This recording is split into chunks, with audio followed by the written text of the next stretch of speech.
overlooked you, underestimated you, misread your silence for weakness and your stillness for surrender. They saw the surface, quiet, consistent, unshaken, and assumed that meant you had no fire. But oh, if only they knew the kind of storm that brews in silence. If only they could see what's growing in the dark. What God is developing when no one is watching. You don't need to announce your next move. You don't need to clap back.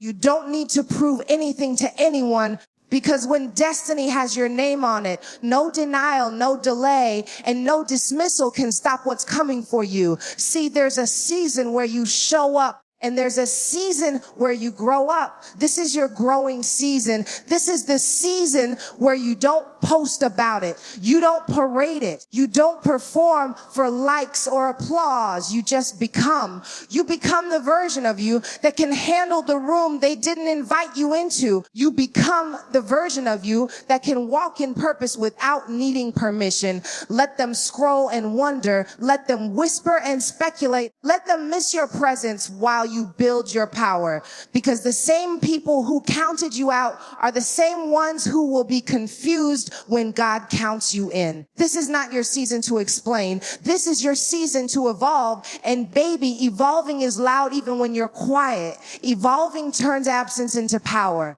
Evolving turns wounds into wisdom. So don't waste your time to be seen. Spend your energy becoming undeniable. You're not disappearing. You're preparing. You're not retreating. You're being refined. And when you return, don't come back for revenge. Come back with results. Let the glow speak for you. Let the grace on your life preach louder than your pain ever could. Let them miss you. Let them remember your consistency, your kindness, your presence, and then wonder how they ever let you go. Let your absence preach what your words never could. Not because you're bitter, but because you're better. They thought your silence meant you gave up.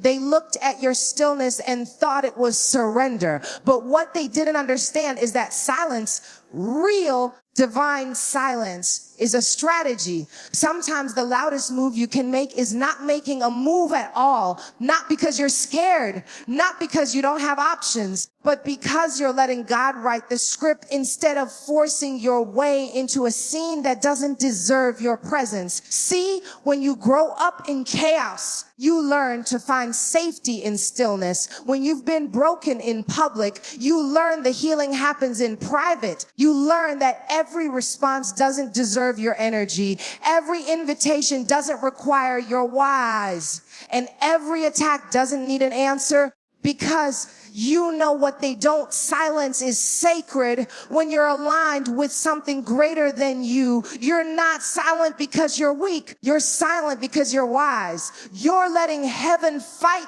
battles your hands were never meant to touch. You're watching what God does in rooms you never even entered, with people who thought your silence was a sign they'd won. But what they didn't know, what they never saw coming, is that silence was your setup. It was the covering. It was the construction zone. They'll realize too late that while they were loud, you were listening. While they were messy, you were maturing. And while they were trying to figure out your next move, you were quietly becoming the version of yourself that doesn't just enter rooms, but owns them. You don't owe anyone your process. You don't owe them a front row seat to your becoming. Let them wonder, let them assume, because transformation isn't a group project, it's personal. It's private. It's sacred. And sometimes the most powerful moves you make are the ones no one sees until they're complete. See, we live in a world that wants constant updates. Show me the progress. Show me the change. Show me the glow up while it's happening. But what they don't understand is that real growth doesn't need an audience. Healing is messy. Deliverance is quiet. Purpose is born in the hidden places where applause can't reach you and validation can't distract you. God will take you through a season where he silences every opinion, every voice, every distraction, so the only thing you hear is him. And that's where the real work begins. That's where the shedding happens.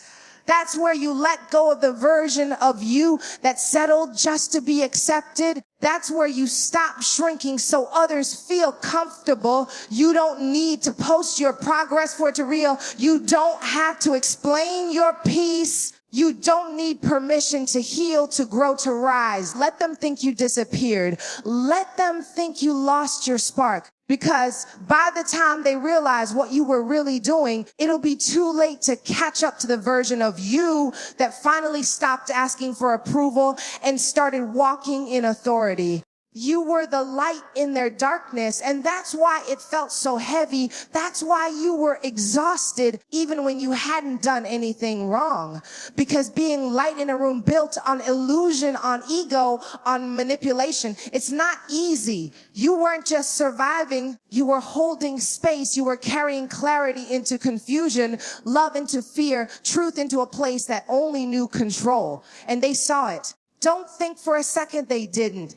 They saw your light before you did. They saw your compassion, your discernment, your ability to see through the masks. And instead of honoring it, they try to dim it because your light made their shadows impossible to ignore. See, when you walk into a space carrying God's presence, you disrupt atmospheres. You start to shift things they thought they buried. You begin to expose what was hidden, not because you were trying to, but because that's what light does. It doesn't need permission. It just shines. It reveals, it heals. And sometimes people who aren't ready to face themselves will resent the one who reflects who they really are. So there you were, showing up, loving through the chaos, trying to understand, trying to fix, trying to hold it all together, not realizing that just your presence was already doing the work.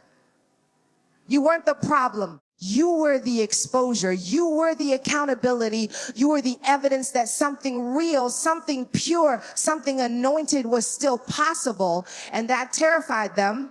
But don't regret showing up as the light. Don't regret walking into their night with truth in your voice and love in your hands.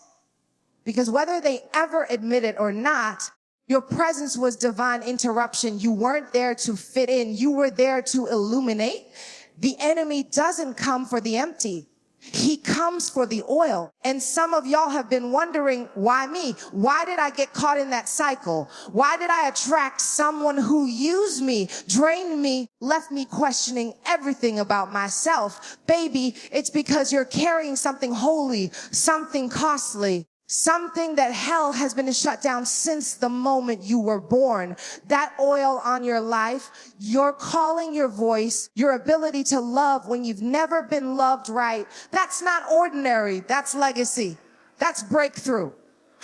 That's destiny. And the enemy knows he can't stop the oil, so he tries to contaminate the vessel. He sends distractions that dress like desire. He sends counterfeits that look like connection. He sends narcissists who mirror your dreams but mask their intentions. You think the attack was random? It was targeted, because when you walk with oil, you don't just change rooms, you shift realities. And the narcissist didn't even fully understand what they were drawn to. All they knew is that being near you gave them access to something divine. And because they didn't know how to honor it, they try to own it, manipulate it, exploit it. But what they didn't realize is that oil comes with protection.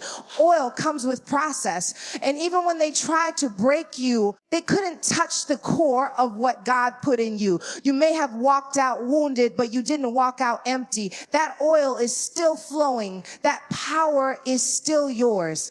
And now you know they didn't come for your weakness. They came for your anointing. You've spent too much of your life performing strength when you were breaking, performing joy when you were grieving, performing confidence while silently battling fear. You became so good at the act that people started clapping for your pain, not even realizing it was killing you to keep smiling. But now you're done performing.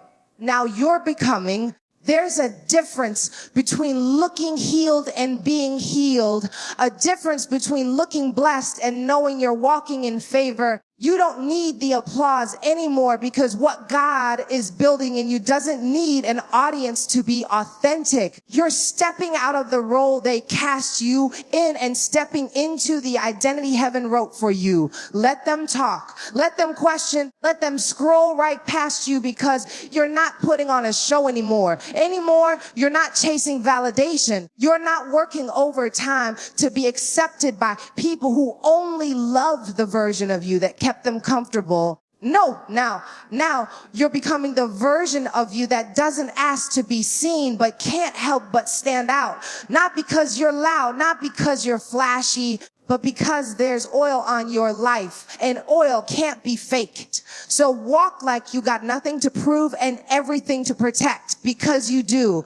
And if it costs your performance but births your purpose, then baby, it's worth everything. They thought the silence meant you were rejected, that the delay meant it was over, that being left out, left behind, or left on read was the final chapter. But what they didn't know, what they couldn't see, is that God doesn't reject you. He refines you. And sometimes his refinement looks like isolation. It looks like doors closing. It looks like opportunities slipping through your fingers. But really, that was him making sure you didn't settle for something beneath the anointing on your life. You weren't being forgotten. You were being fortified. You weren't being dismissed. You were being developed.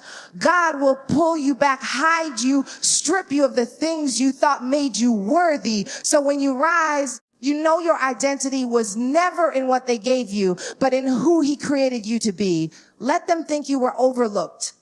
Let them say you missed your moment, because while they were watching for performance, God was watching your posture. He was watching how you stayed faithful in the waiting, how you prayed even when it didn't make sense, how you kept sowing when there was no harvest in sight. And now he's about to bring you out of the fire, not smelling like smoke, but shining with purpose. This wasn't rejection. This was refinement. And baby, what comes out of the fire doesn't just survive, it transforms. You won't have to say a word. When you walk in the room, your glow will speak for you. That kind of glow doesn't come from makeup or lighting. It comes from surviving things that should have broken you.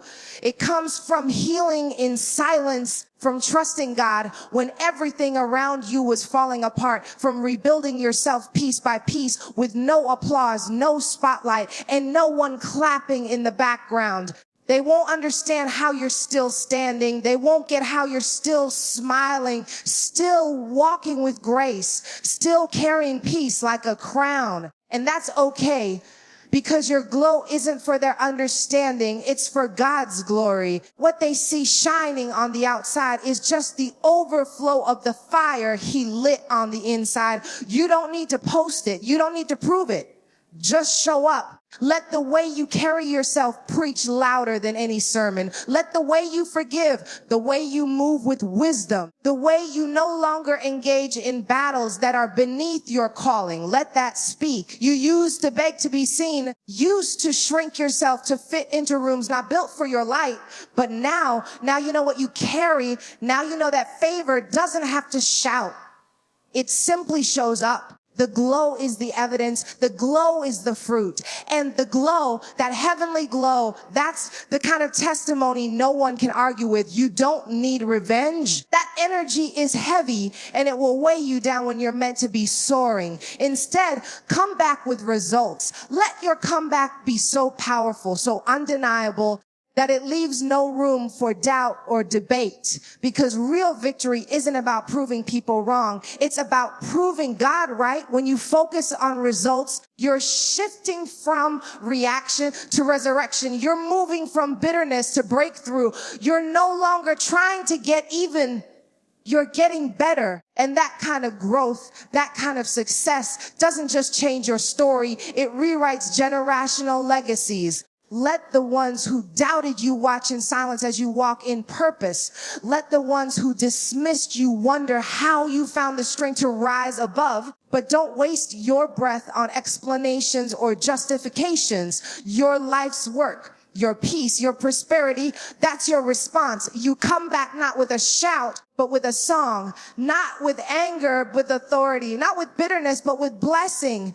And when you do, the whole world will see that your journey was never about them. It was about becoming the woman God destined you to be. Your worth isn't tied to how visible you are. It's not about how many people see you, how many like your posts, or how many invite you to the party. Your value doesn't depend on the spotlight or the applause. You are valuable because you were created on purpose with purpose. Sometimes you have to step out of the spotlight to step into your purpose. Sometimes the quiet seasons where no one notices are the very seasons God uses to prepare you for the big stage. It's in those unseen moments that your foundation gets stronger, your character gets deeper, and your faith gets fiercer. Don't let the noise of the world make you question your significance. Just because you're not front and center, just because you're not trending or tagged, doesn't mean you're not treasured.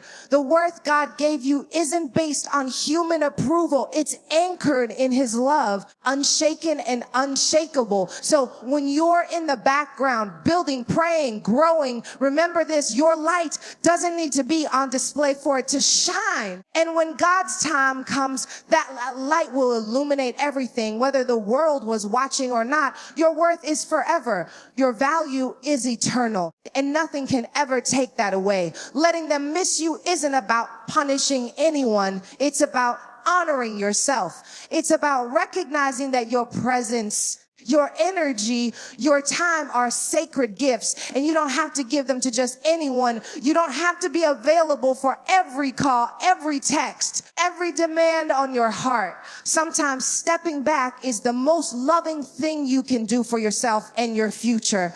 When you let them miss you, you're creating space to heal, space to grow, space to become everything God designed you to be without distraction or depletion. You're saying, I'm worth the wait. You're saying, I'm not here to fill gaps. I'm here to build legacies. And while they're busy trying to figure out what they lost, you're busy becoming stronger, wiser, more confident, more aligned with your purpose. Because the only way to truly rise is to sometimes step away from what's familiar and comfortable and trust that God is taking you somewhere new. So don't rush back just to fill a void that was never meant for you. Don't return just to be seen again. Return when you're ready to shine so bright that the world can't help but notice. Let them miss you. And in that missing, let you find yourself whole, healed, and ready to soar higher than ever before.